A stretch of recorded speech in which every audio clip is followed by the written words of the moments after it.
NCB ভাইদের উপর হামলা করা হয়েছে। হ্যালো এভরিওয়ান, আসসালামু আলাইকুম ওয়া রাহমাতুল্লাহি ওয়া বারাকাতুহু।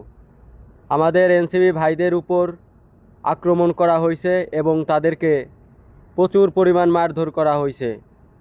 এই জুলাই যোদ্ধা যাদের জন্য নতুন করে এই দেশটা স্বাধীন হয়েছে এবং এই বিএনপি সরকার ক্ষমতায় আসতে পারছেন, এই 17টা বছর কোনো কিছু করতে পারে নাই। এই জুলাই যোদ্ধারা যদি না থাকতো তাহলে এই বিএনপি সরকার ক্ষমতায় আসতে পারতো না।